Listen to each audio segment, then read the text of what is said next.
Good afternoon, everyone. My name is Jim Schoff. I'm a senior associate here at the Carnegie Endowment for International Peace and in charge of our Japan program. And very pleased to welcome you, and appropriate today, I think, to be talking about Japan's economy.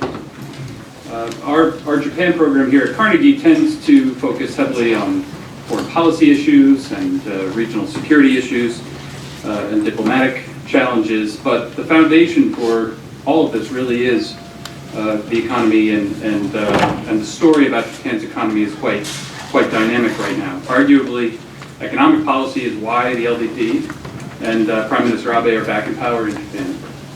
And so-called Abenomics is well underway, but this is a particularly opportune time, I think, to talk about next steps for Japan's economic revitalization. Japan has implemented a consumption tax increase in April, and we had the Obama-Abe summit just last week, including talk about Trans-Pacific Partnership.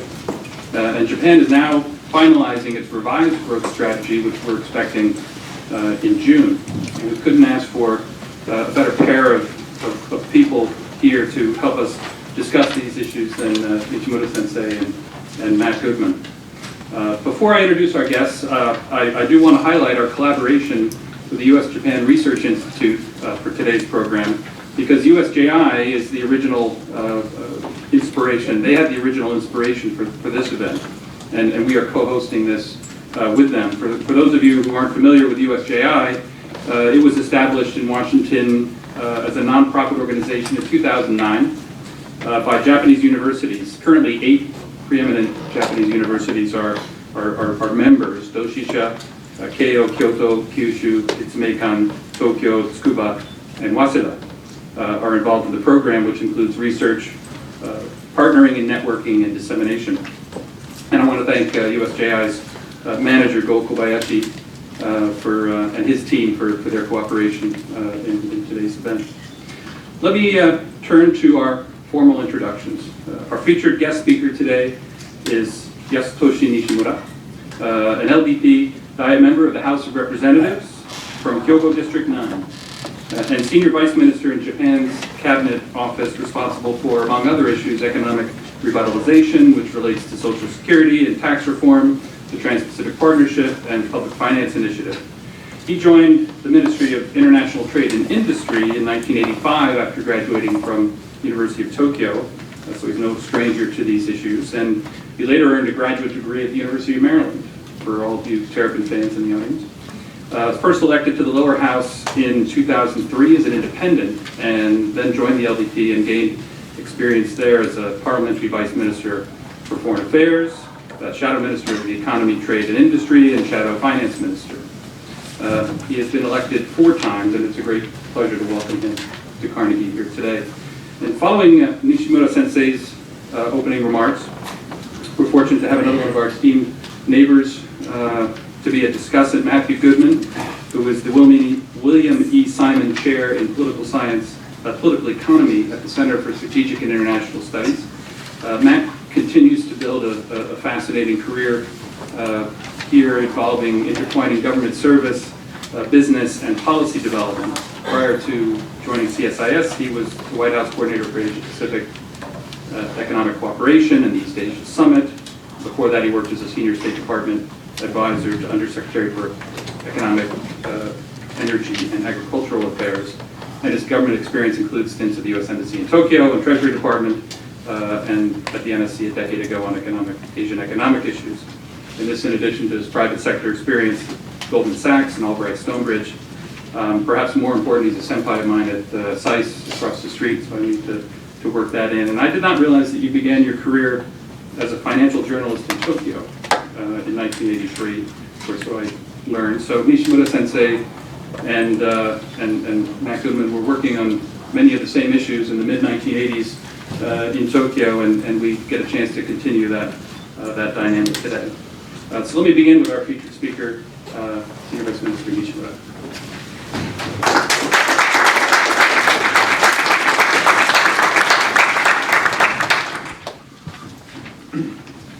Good afternoon, ladies and gentlemen. My name is Yasutoshi Nishimura, and Thank you, Jim Schoff-san, for a very kind explanation about my career. And it's my great pleasure to address the latest progress of our economic policy, Abenomics. 16 months have passed since the start of the Abe administration. Last year, the Abe administration achieved stable political foundation through the latest national election, which assured the ruling party's majority in both houses. No need to mention, but economic revitalization remains our top priority, as it has been for the past year. A wide range of economic indicators, including stock prices and the unemployment rate, has profoundly improved. Please look at the screen. So for example, the Nikkei index has risen by 42% and real GDP has increased by 2.6%. The number of job offers has exceeded that of job seekers for the first time in 6 years, which shows a clear recovery from the job to applicant ratio of 0.42 just after the Lehman Brothers collapse. A preliminary study shows an average wage increase exceeded 2%, which is the highest level in 10 years. In April, the consumption tax was raised to 8% as scheduled. With a downward rebound after the tax increase, there are some signs of weaker consumptions. However, consumption lines are still steadier than we expected. I expect that the consumer spending will recover gradually, and I believe it's more important to put the economy on the track of sustainable growth with our growth strategy. On this occasion, I'd like to address the recent progress of Abenomics that clearly demonstrates how Abenomics is changing the Japanese economy and society. Dr. Koichi Hamada, professor of Yale University and also advisor of the Cabinet Secretariat, once said that his evaluation is A for the monetary policy, the first arrow, and B for the fiscal policy, the second arrow, but E for the growth strategy, our third arrow, which neatly outlines the Prime Minister's name, ABE, Abenomics. From my point of view, our growth strategies evaluation will soon be A minus at least, at lowest by the end of this year. In Japan, please look at the next slide. In Japan, we have two generations. One is baby boomers over 70 years old who supported Japan's rapid economic growth. They tend to give weight to organizations and positions in good old Japan. They have supplied high quality goods and services and built up confidence in Japanese brands all over the world. The other is those who are accustomed to information technologies, connecting the world, and tend to like a rapid change. They can produce new ideas and services through the IT technology, ICT. We must combine those two generations in order to fully utilize their competency. Within the Liberal Democratic Party, our party, Prime Minister Abe and I are in between those generations, in a position to combine those two in order to propel structural reforms with a strong leadership. During the long period of depression, Japan tended to lose confidence and act inwardly. Amid the slowdown of the Japanese economy, though, the Abe administration has boldly changed the course with a strong awareness of the necessity of reforms. For example, the Abe administration has developed policies relating to major reforms, which people has long said just impossible. Review of rice production regulations, which have been put in place for more than 40 years. Acceptance of foreign workers in the construction industry, a revision of public pension fund investments, participation in TPP negotiations, and acceleration of the negotiation. Now I'd like to talk a little bit about TPP. Japan has liberalized up to 88% of its tariff lines in its existing FTAs, EPAs, and is considered as one of the closed economies in terms of domestic business practice. Current foreign direct investment in Japan remains only 3% of GDP, while other OECD countries mark about 30% on average. It is a time that Japan steers towards a further globalization, which is embodied in economic partnership agreements such as an EPA with EU, RCEP, and TPP. TPP is our top priority. Last week, President Obama visited Japan to have a bilateral meeting with Prime Minister Abe, and as a consequence, the US and Japan underlined we have identified a path forward on important bilateral TPP issues in the joint statement on April 25. There are still issues to be discussed, but the US and Japan reaffirmed their commitment to playing a leading role toward an early conclusion of TPP. In the first place, TPP aims to achieve an ambitious, comprehensive, and 21st century economic integration agreement. New and ambitious rules are being formed in market access, not only for goods, but also for services, investment, government procurement, as well as in extensive areas such as intellectual property rights, e-commerce, state-owned enterprise, and the environment. Comprehensive rules such as intellectual property rights, investment protection, ensuring fair competitive condition by reform of state-owned enterprise, and the rule of origin, which determines the nationality of the products, would encourage companies to invest, procure, and generate additional values as much as possible within the TPP region.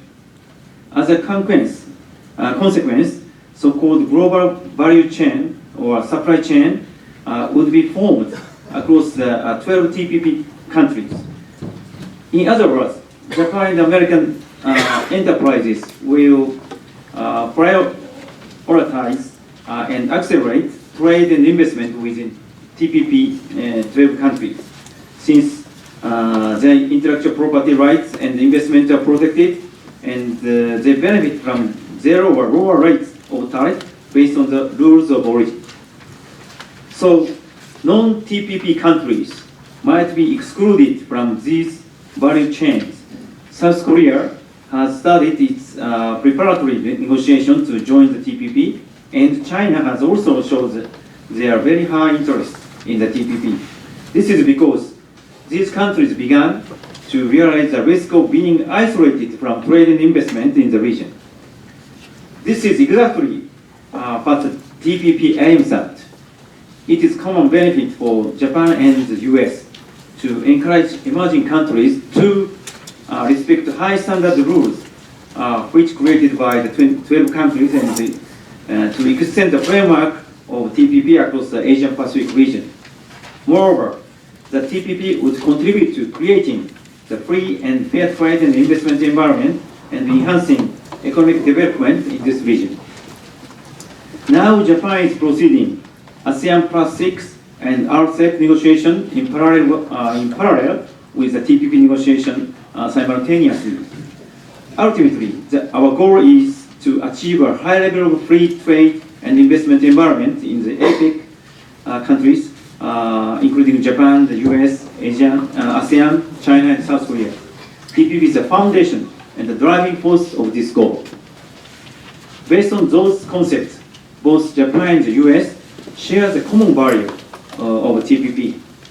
TPP is a part of main pillars of our growth strategy of Abenomics, and its early conclusion will bring enormous benefit to Japan. However, Japan and the US have been continuing tough consultations on the remaining issues on the so-called 5 sensitive agricultural products and oats Prime Minister Abe said both sides need to make mutual concession from a heightened perspective. I hope we can work towards the early conclusion in a way both sides are satisfied.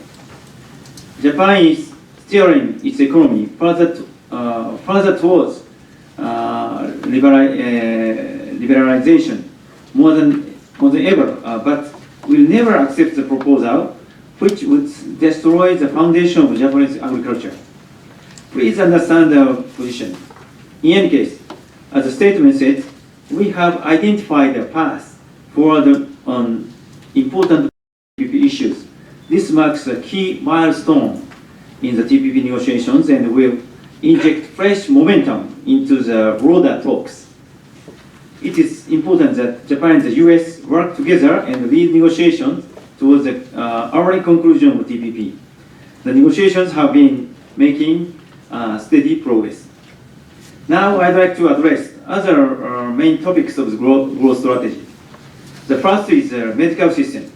We'll change the current medical system to a new one, which enables patients to combine medical services covered by public health with those not covered. Last year, we accelerated and streamlined the assessment systems of advanced medical services and expanded the coverage of services which can be accompanied by medical services covered by public health insurance, starting from advanced anti-cancer drugs. This year, we will include regenerative medical techniques and medical equipment. The second is agriculture. In order to raise the competitiveness of Japanese agriculture, increasing efficiency through the consolidation of farmland is inevitable. Therefore, we will establish intermediary institutions to manage farmland and open the door for large-sized agricultural corporations. The long history of supply control on rice production in Japan will be terminated so that rice producers will be able to decide their production level according to market demands. The introduction of this sort of market mechanism will bring efficiency and competency to Japanese agriculture. These policies will enhance the cost competitiveness of Japanese agricultural products with a reputation for quality in the world. I'd like to touch upon two issues relating to labor reforms. First, we will shift from policies which emphasize employment stability to those which support further labor movement. Since Lehman crisis, quick response to rapidly deteriorating employment situation has been at the top priority. However, it's time to focus more on labor mobility issue. For example, how to enable Japanese workforce to develop their skills outside enterprises, and how to enable them to change to more appropriate jobs. We must improve both quality and quantity of the external labor market. Secondly, toward the revision of the growth strategy in June, we will continue to discuss how to create fair and clear labor dispute resolution system and how to change the current working hour system in order to realize creative working styles not constrained by the working hour rules. To create favorable environment for women to work is at the top of Abenomics agenda.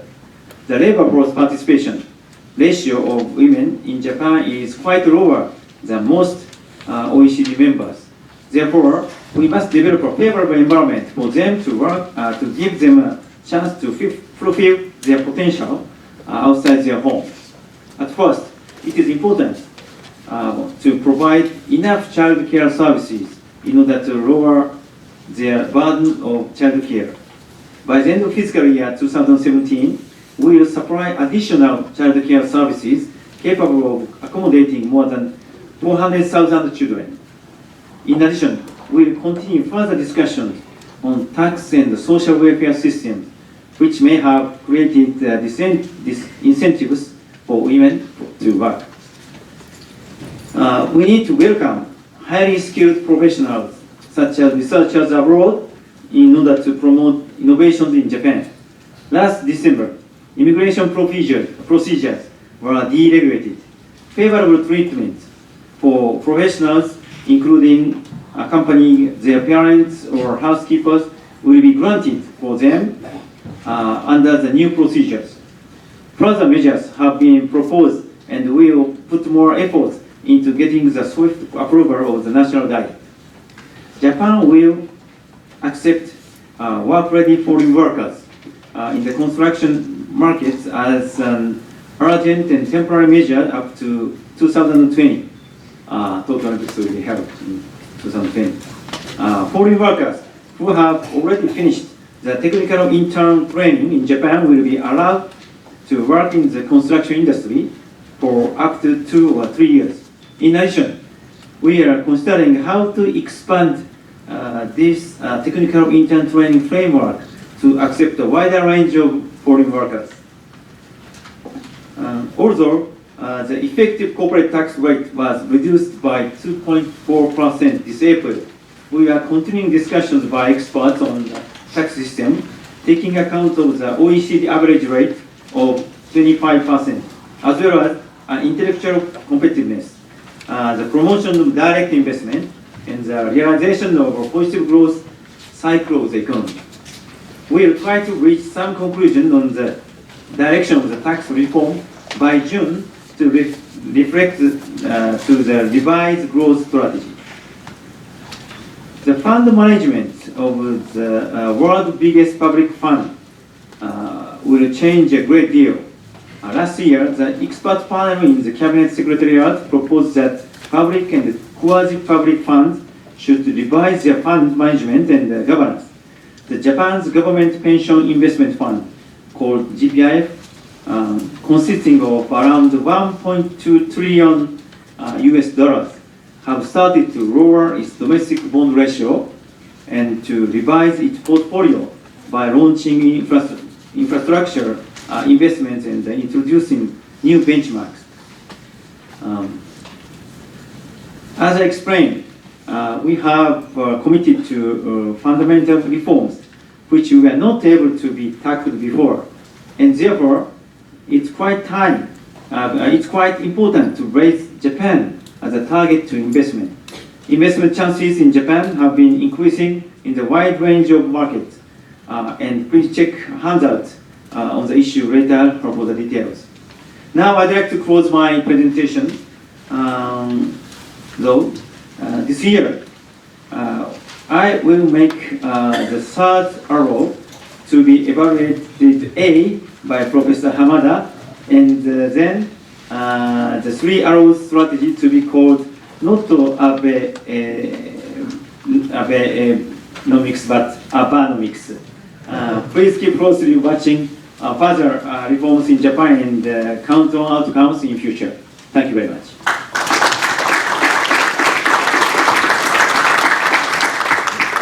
Thank you very much, Nishimura Sensei. Abenomics, that's a 1970s pop economics singing group. We have a new opportunity for young people's education.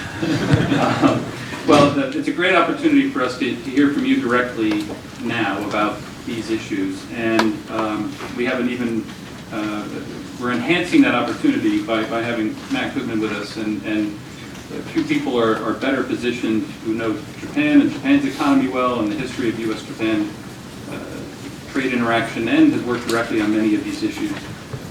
So Matt, I want to give you a chance to tell us what you think about what you've heard and about these issues in general from your perspective or a U.S. perspective as well. Thank you, Jim. Thank you. And thanks to Carnegie for inviting me. It's nice to see Nishimura Sensei again. Though I think when you keep referring, Jim, to our knowledge of sort of the history of these relations and going back that far, I feel old, but I'm glad that Nishimura Sensei said that people under 60 are part of the new generation. So I suddenly feel young again. Last year, in about July, I think Nishimura Sensei and I were at a an event similar to this in New York, and I said to him that I thought, both privately and publicly, that the growth strategy that had been announced a few weeks before that he was explaining, well, he explained it very clearly at this event. The growth strategy was far too complicated. It was very hard to understand, and it had too many moving parts, and it looked like a sort of old-style meaty industrial policy plan. And I think that was part of the problem, was communication. And I want to compliment Nishimura Sensei both on his own presentation, but also generally that I think the Japanese government has gotten much better about focusing the growth strategy in a more specific way so that people can clearly understand what you're prioritizing and what direction you're going. So I think that by itself is a real improvement. I mean, I think overall there's a lot to like in what Nishimura Sensei said and in what's going on in Japan. I mean, if you look just at the economy itself, clearly a lot of those indicators that he pointed to are up, and that's good. You know, GDP, although the fourth quarter of last year was a little disappointing, weaker than expected. I hope the first quarter will be much stronger when those results come out in a couple of weeks. We'll know, but it should be stronger ahead of the consumption tax. You know, inflation is clearly up and sort of seems to be on track to the Bank of Japan's goal. Stock market is up, although it is up quite strongly over the Abe administration, but since December, since the closing bell in 2013, in December 30th, the Nikkei is actually down 11%, which is, I think, an indication that there's some concern in the markets about the follow-through on Abenomics. But I was going to start with the positive stuff, which is, you know, unemployment is down. I think the consumption tax, I agree, is going to have a temporary impact, but I think it's likely that you're going to pull out of the consumption tax problem by the third quarter, as you started to do in 1997 before the Asian financial crisis hit and set that back. And then in policy terms, I think there's a lot to like. Abenomics is the right framework. I think the three arrows are the right ones. And clearly the prioritization, as I say, is basically right. The direction is clear. I think in particular the focus on labor markets, on deregulation, and on TPP, which I'm going to come back to, I think is absolutely right. So all of that, I think, is good. The concerns I have are, first of all, about the economic situation. You know, the IMF came out with its regional economic outlook on the Asia Pacific earlier this week, and they have a lengthy section about Japan, and they actually, in conclusion, say, however, a successful transition to self-sustained, deflation-free growth remains uncertain. Without additional reforms, Japan risks falling back into lower growth and deflation, a further deterioration in the fiscal situation, and an over-reliance on monetary stimulus with negative consequences for the region. So that's, you know, from the IMF, a pretty troubling assessment of the outlook, and they've actually downgraded their outlook for growth this year to just 1.4%. They're also troubled about wage growth. I think that while the numbers you cited, Nishimura Sensei, about wages being up on average are correct, a lot of that is overtime and bonus payments. Base pay is actually down, and they actually use the word anemic about wage growth in Japan, the IMF does. So that's troubling. The economic outlook is a little less positive than one would, I think, hope at this point. And it's not all due to the consumption tax. And then on the policy side, I think the problem is while the framework is right for Abenomics and the direction is right and the prioritizations are right, you know, the implementation has been not as complete. It's been a little too slow and incremental, I think, and certainly that's the way I think the markets are interpreting it, as I said. You know, I think that, you know, I could elaborate on that, but let me just, you know, cut to what I think is the answer. And first of all, I think the structural reform elements that you've identified, again, are the right headlines. Certainly, labor market participation is very important, and that means, in particular, getting more women, elderly people, and immigrants into the labor force.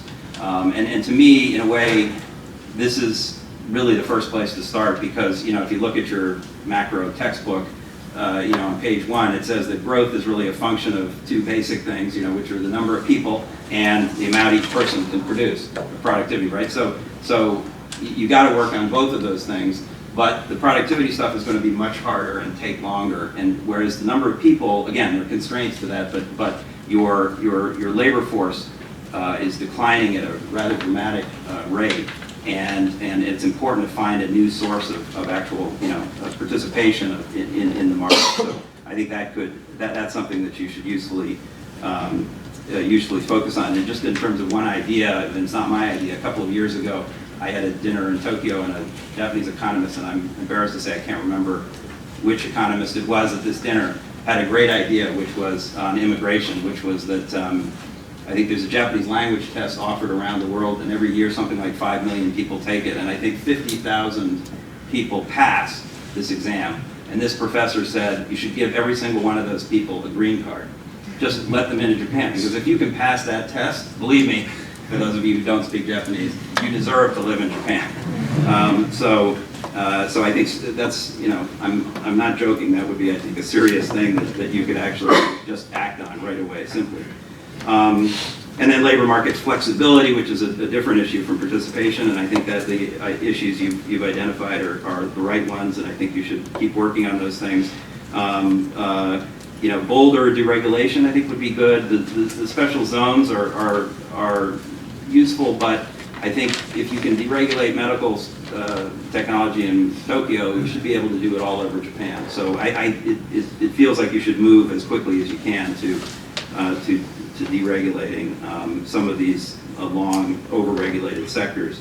And services in particular, obviously, need a lot of work. The corporate tax cut, obviously Japan, as you showed in that chart, has one of the world's, if not the world's, highest corporate tax rate, and cutting it is a good thing. In terms of the bang for the buck, in terms of growth, I think most economists, better economists than me, show that the multiplier effects are not as high as doing other things, like spending money on public works or giving back cash benefits to people. But it's probably the right direction to go, so I think that's correct.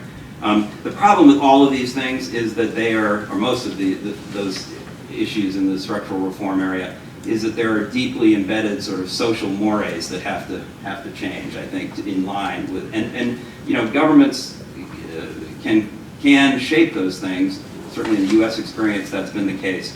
But they are difficult, and so it's going to take time, and it's going to take real boldness, I think, to try to change attitudes as well as actual, just the narrow policies themselves, the laws and the regulations. And so that, in a way, leads me to TPP, because to me, that was the bird in the hand. That was the real opportunity that you could have and should have seized last week, or before last week. Obviously, I think it was a missed opportunity for both countries to have not concluded something like an agreement in principle. Maybe a full agreement would have been difficult in any circumstances. But I think there was a missed opportunity there. Clearly there was progress, and I think that's positive, and we'll find out exactly what that means, behind the scenes. And I think that's important. But I just think there was an opportunity there which could have been seized, and I think for Japan that was a particularly missed opportunity, which I don't fully understand, because I think that the politics is better aligned in Japan than it is here, so it's easier for Japan, for Abe-san to move on TPP, and I'm not quite sure why there hasn't been a little more assertiveness on that front. And again, that's something that really is in Tokyo's control. I mean, that's in the control of the government. There is not a social mores issue fundamentally, because your agriculture sector, as you showed, needs to change and needs to be reformed. And so I think you could have moved further. I don't think it's too late, and I hope that you will continue to work both with the U.S. and with the other TPP partners to try to reach an agreement as soon as possible. And so overall, my assessment is, not to get too cute, but since you started it, I would say, I would call it Abenomics with an I. I give you the A for monetary, the B for fiscal, and then an I for incomplete. So that's the way I would assess the overall picture, but thank you. Thank you very much, Matt, a budding professor at all. Nishimura Sensei, let me give you a chance to respond to some of the points that Matt made before we open up to the floor. じ Japanese is easier for me, so may I speak in Japanese? And まず最初に、確かにまだ達成してないんですけども、終えてないんですけども、ものすごい勢いで改革に向けて議論が進んでいることをぜひご理解いただいて、6月にはその結果が出てくるということを成長戦略の新しいバージョンの中で方向性をしっかり示したいと思っています。Well, with regards to reform, yes, indeed, we haven't reached our target. However, it is true that the significant progress has been made. And in June, the direction of the reform will be included in the new version of growth strategy. 確かにこの改革についてはいろんな、抵抗、反対、あります。でも15年間デフレで内向きで、日本はすごく閉塞感があった中で何か新しいことをやらなきゃいけない、改革をしなきゃいけないということを国民が理解をしていると思います。Yes, indeed, there's lots of resistance against reform. However, in a deflationary period and very inward-looking period for 15 years, I think many the Japanese people are now aware that something new is necessary. そうした中で農業とか、医療とか雇用とか、この改革どういう方向性でやるか議論を深めていって、おっしゃる通りしっかりとそのポイントを皆さんに分かっていただけるように示していかなきゃいけないと思っています。So, against that background, we really need to have a serious discussion with regard to how to reform agricultural sector and medical and employment sector. And then, most importantly, we really have to give very clear explanation about, what we're going to reform. で、2点、その上で申し上げます。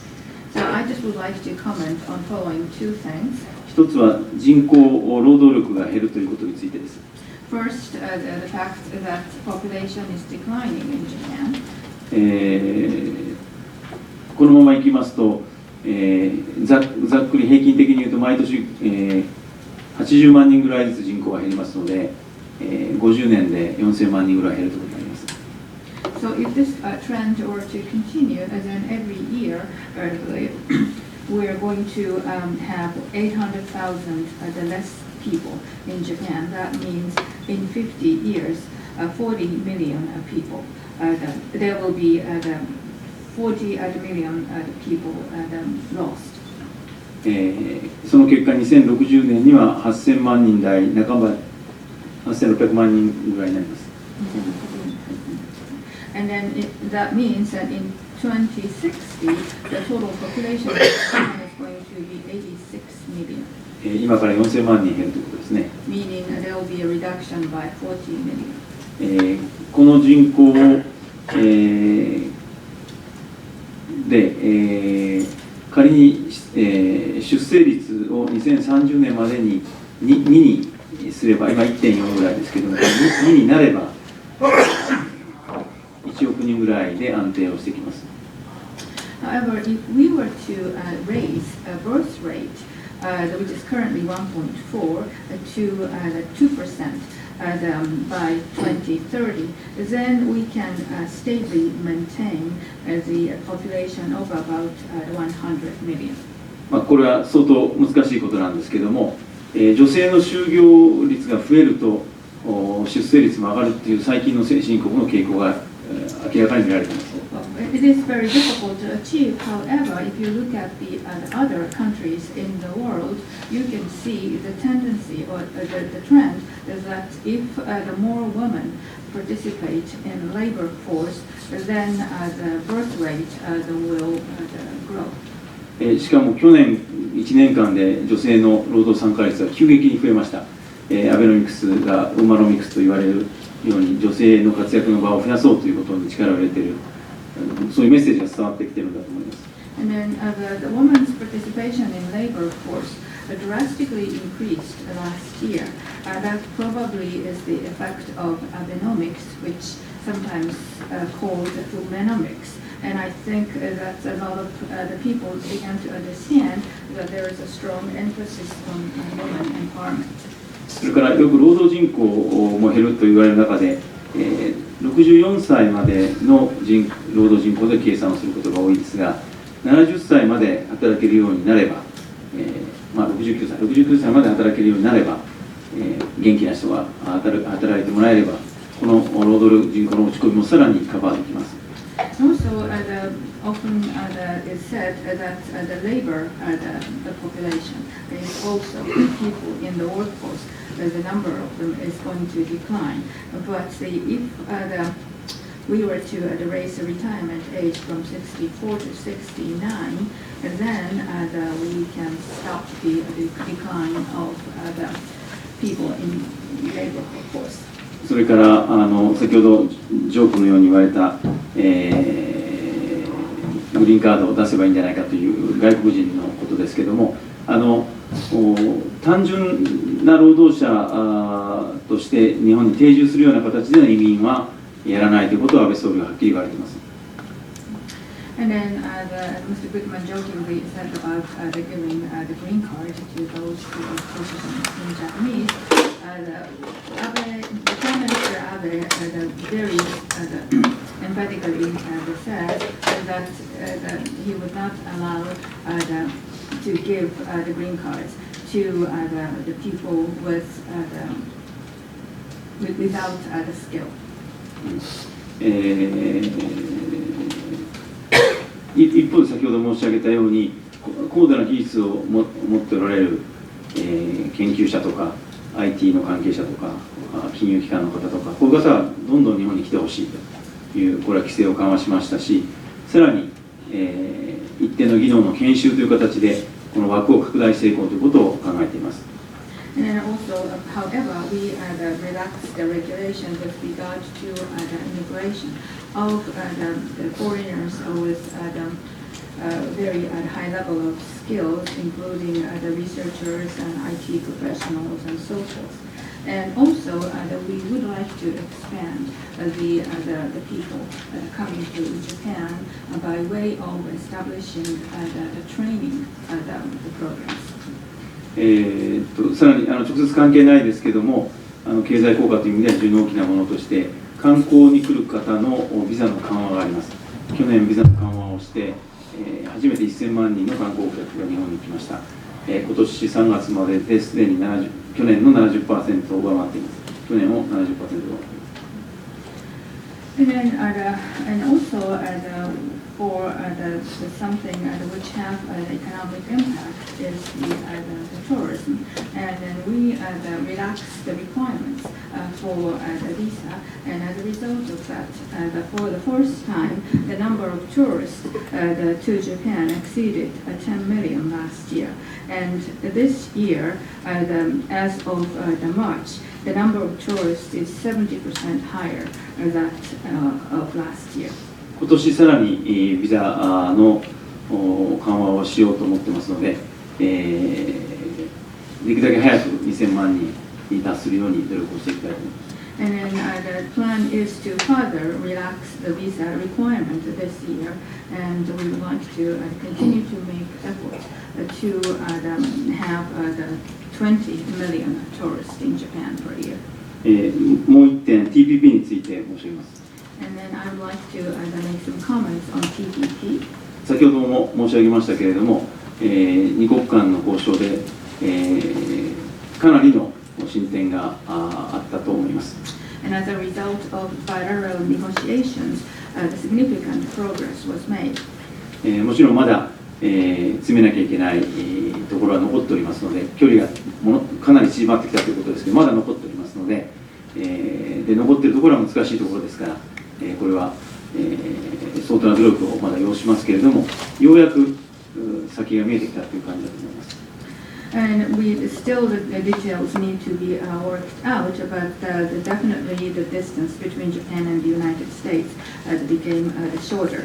But the outstanding issues are all very difficult issues, so considerable efforts are still needed in order to reach the agreement.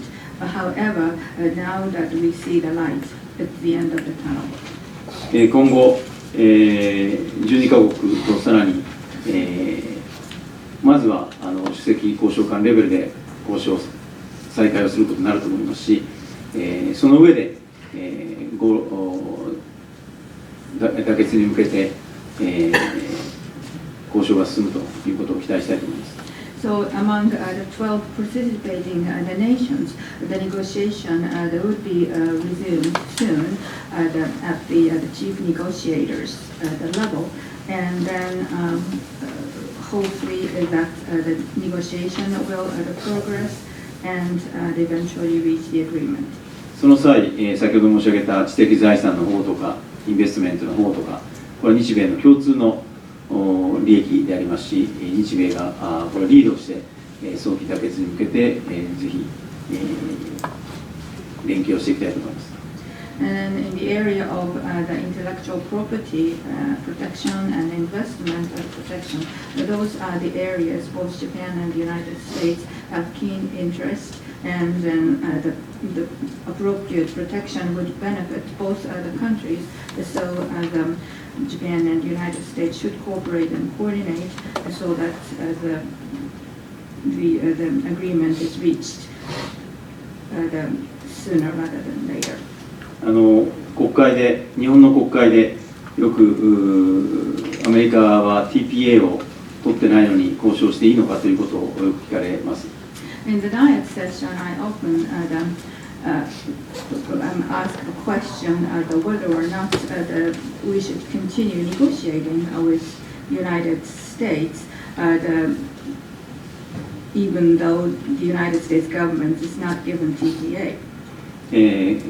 私は国会の答弁では、それぞれの国がそれぞれの国内の手続きには責任を持つと、日本も日本の国会に責任を持って、国会の決議があるということを頭に置きながら交渉している、米国も米国が責任を持って議会との関係を整理をするということをいうふうに答弁しています。And then whenever I'm asked a question, I always respond saying that each participating country has responsibility for the internal affairs.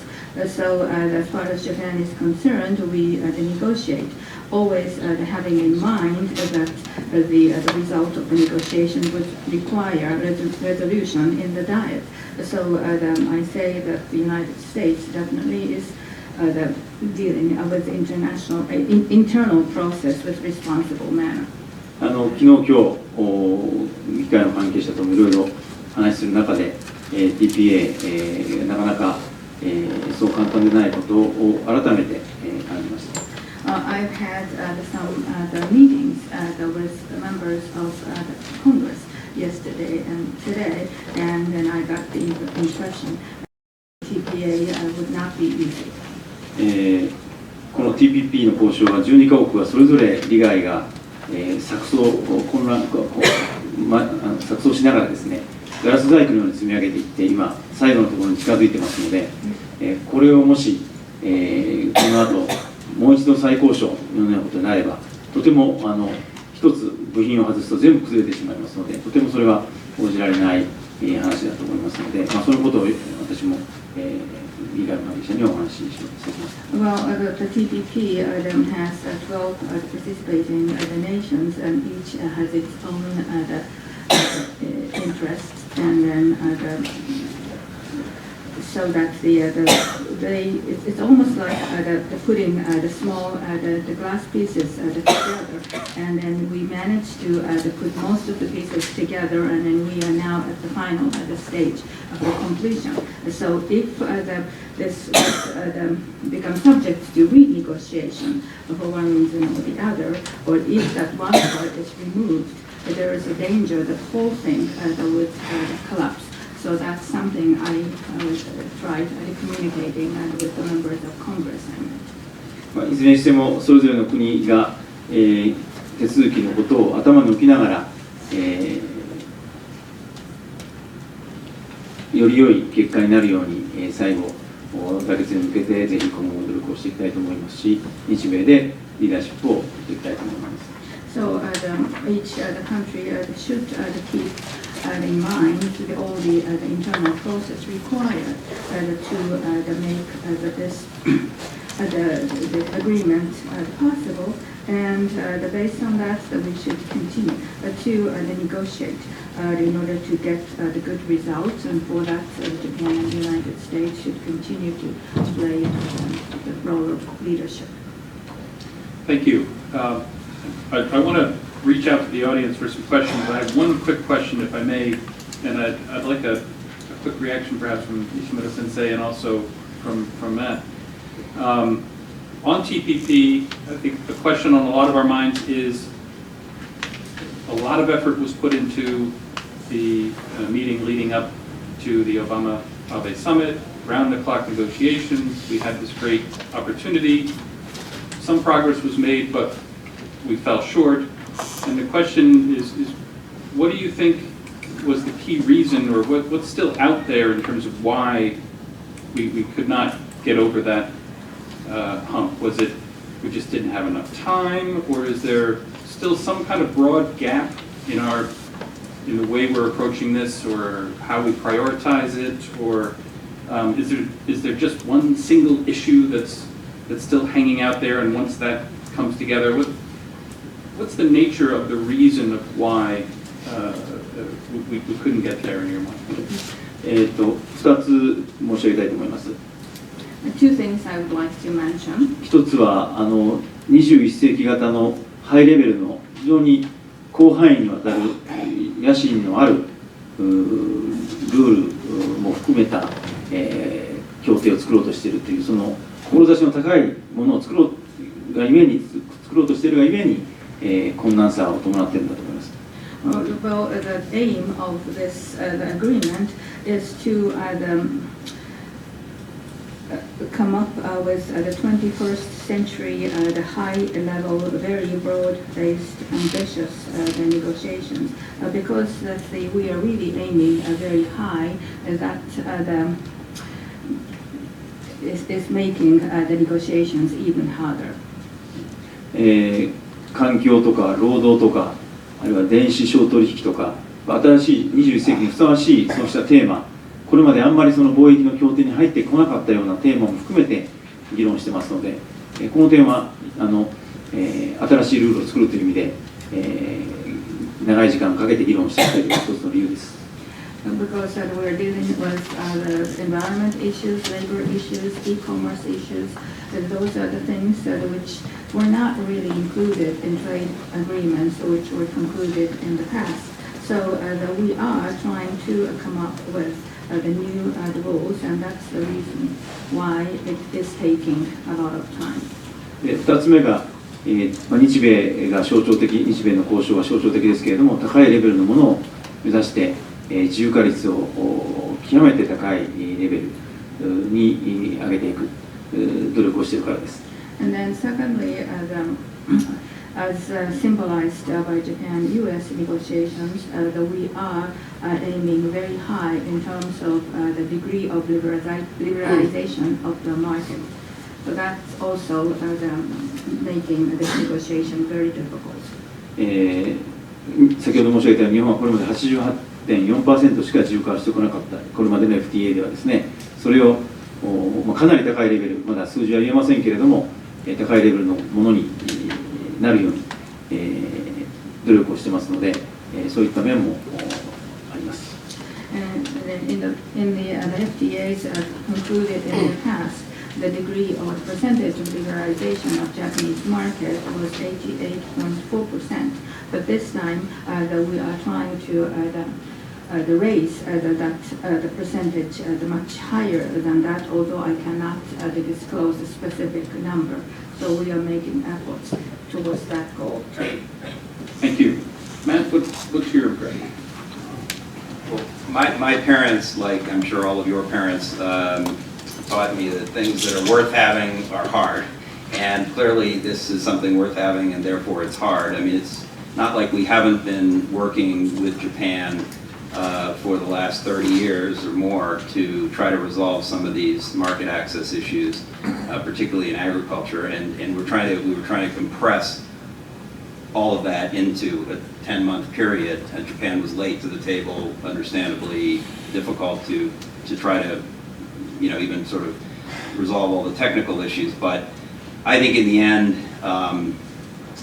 we both sides have political constraints, and there have been some sort of artificial constraints we've each put on each other by not getting TPA here, although I think that has been slightly, I think Nishimura Sensei was right in saying that his basic answer to his colleagues in the Diet when TPA is raised is that each country has its domestic procedures, and that by itself I don't think is a reason not to negotiate in good faith with the U.S., because I think the U.S. will deliver in the end, or the whole thing will blow up, but I don't think it will be renegotiated. I don't think there's any risk of that. But I do think, and then in Japan, this famous resolution saying that these 5 sacred areas, has been an added layer of constraint politically on Prime Minister Abe. But big picture, I still think I don't really understand the politics in Japan, because it seems to me it's not as hard as it used to be when we started talking about this stuff 30 years ago, because the agricultural population has declined so much, because the average age of a farmer is over 65, because the shift of the balance of power, just the demographics have shifted from the rural to the urban areas, and the politics, while lagging that somewhat, the political makeup of the Diet has also shifted towards the urban areas. And so, and then of course, Prime Minister Abe, as many people say, is in a strong position with by Japanese standards, very high public opinion standings. He has a strong majority in both houses. He has no election immediately in front of him. I mean, a local election, but again, I've never understood why those loom so large, especially at a time when the LDP is not at risk of losing its majority. And so I think the politics was a lot easier or a lot less hard for Prime Minister Abe than it is for President Obama. And I think the politics are not going to get any easier for Prime Minister Abe. I think it's going to be harder now. And the closer you get to real elections in Japan, I think the harder it's going to be for him, as his popularity inevitably declines, as it always does with politicians. So I think it's a bit mystifying to me, because in the end, this matters a lot to both countries, economically and strategically. But 51-49, I think it matters more to Japan than it does to the rest of the people in that room. Let me. Sure. I agree with you. Our Prime Minister Abe shows very strong, good leadership, and we understand, all members of our party, LDP, understand this is the last chance for the Japanese economy, and as well as our party. Our party lost our power once, so this is we have to change our party, also our economy, restructure our economy. So this is last chance for Japanese economy and also our party. Okay, I have a question here. We'll have a microphone come up, and please let us know who you are, your affiliation. We'll run till about 3:20. We started a few minutes late, so if it's okay with you, thank you. we'll run. I'm Mike Billington. I work with Lyndon LaRouche in the Executive Intelligence Review. You said that you were going to be moving some of the funds from the pensions, from bonds into infrastructure.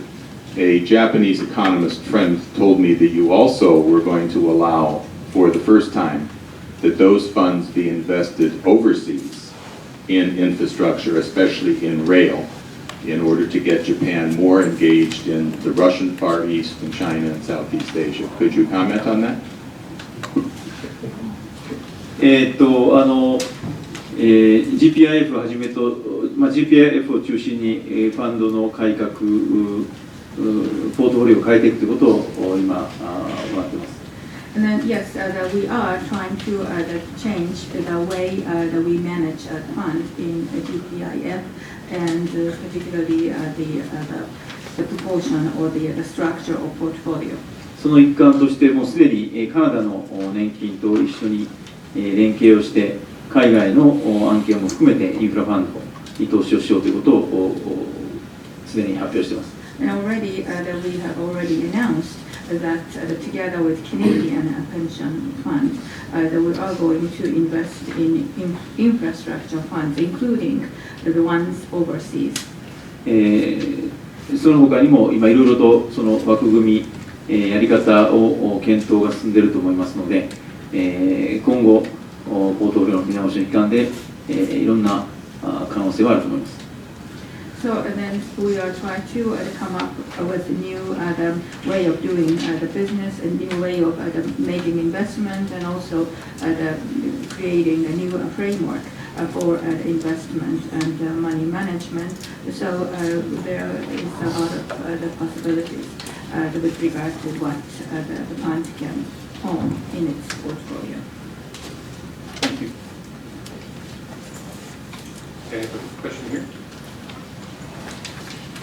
Hello, thank you. I'm Jim Berger from Washington Trade Daily. I just want to ask what the Japanese government's reaction is to suggestions in Washington, which I'm sure you've heard from Congress and the Secretary of Agriculture, that maybe Japan should not be allowed to sign a final agreement unless it agrees to zero tariffs on all agricultural goods. 昨年2月だったと思いますけれども、日本が、この TPP 交渉に参加をするときにオバマ大統領と安倍総理の間で、お互いにセンシティブな品目があるということを確認をして、交渉の中でそれを議論していこうということを確認しています。When the President Obama and Prime Minister Abe met in February last year, that they confirmed to each other that each country had some sensitive items, and then those the things would be worked out during the course of negotiation. ご案内の通り、5品目を中心として国会の決議がありますので、我々も合意しても国会を通さなきゃ批准、条約としては参加をできませんので、そういう意味で国会の決議というものを頭に置きながら交渉しています。And then, as you know, there is the Diet resolution with regards to 5 sensitive items. So we just have to always remember this the resolution, existence of resolution during the negotiation, because even though the agreement is reached between the two governments, this agreement has to be ratified by the Diet. 一方で高いレベルのものを作るというその志、TPP の方向性には我々も同意をして参加をしてますので、できるだけ自由化率を上げていく、そうした努力もしています。However, that we, from the beginning, that we agreed to negotiate a high-level agreement. So towards that goal, we are working very hard and making efforts to liberalize the market as much as we can. Thank you. I have a question in the back.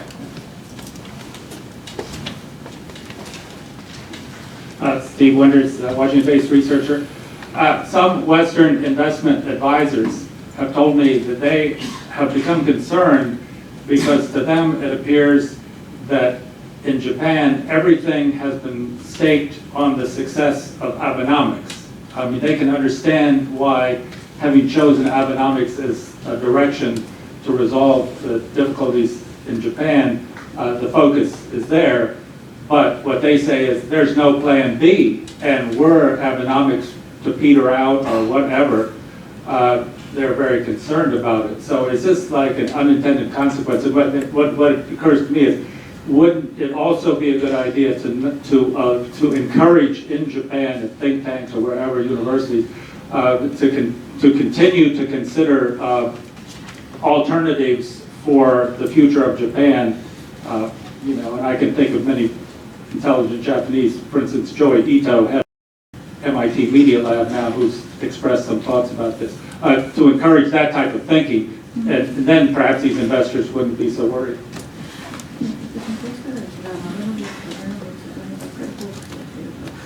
もしこれが失敗したらプラン B かなということで非常に心配しているものもあるということで、もっとその代替案ですか、そういったようなものをシンクタンクとか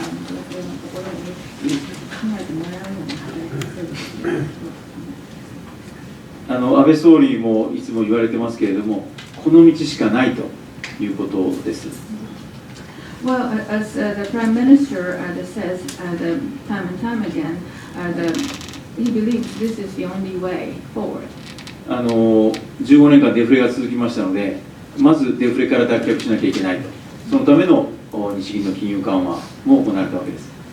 And so we've had the 15 years of deflationary period, and in order to get out of this cycle, the Bank of Japan they decided to monetary easing. もちろんフィジカルポリシーもそれで行われたわけですけれども、日本の構造を変えて、産業構造を変えていかないと、イノベーションを起こして新しい産業を生み出していく、人口が減るけれどもそれを上回る、新たな成長、生産性を上げていく、こうした努力をしていかないと、日本は、このままダメになってしまうという我々思いを持っています。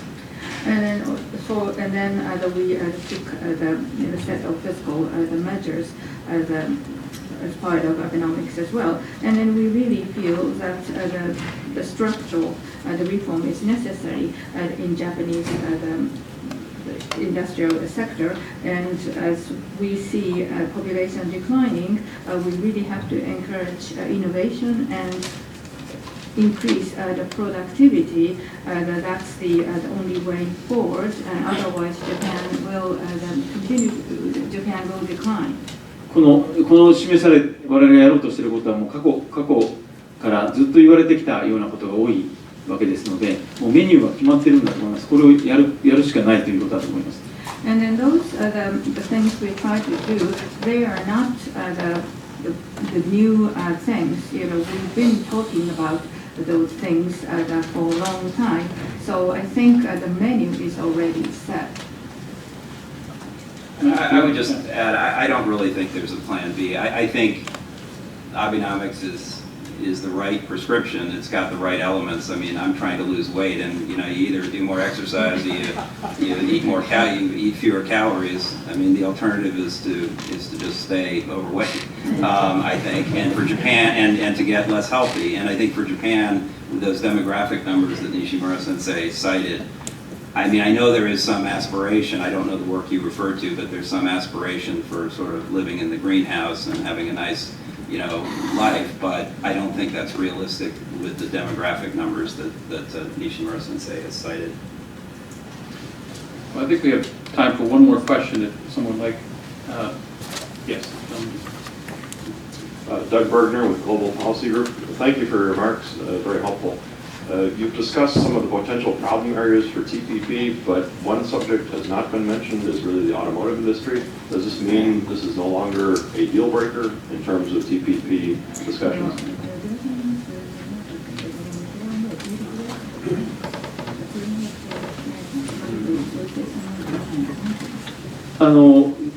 農業5品目と自動車とを中心に議論がなされています。日米間では議論がなされています。Yes, the discussions or the negotiations are going on between Japan and the United States, centering around 5 sensitive items and others. 全体、その中でパッケージで議論をしてますので、どこかが決まって、どこかが決まってないということではなくて、全体で議論をしてますから、まだ、この全体が合意に至ってないということです。But it's a package deal, so that it's not that we already reached the agreement on certain things in this package or not. This is the whole the package, and whole package needs to be agreed upon. Yeah, and autos is a part of that Yes. package in that sense. Well, there are obviously many more issues we could talk about, and I noticed when I was in the Cabinet Office's monthly economic report, one of their concerns or issues for Japan's economic revitalization is also dependent or to some degree reliant on continued growth in China and in the United States and in other countries. So we also have our own work to do here in the United States, and I hope we get a good grade on our economic policies. And we are all pulling for you to get a good A grade. Thank you so much for being here with us today. And Matt, I really appreciate appreciate your contributions, extremely important. Thank you all for coming today, and please join me in thanking our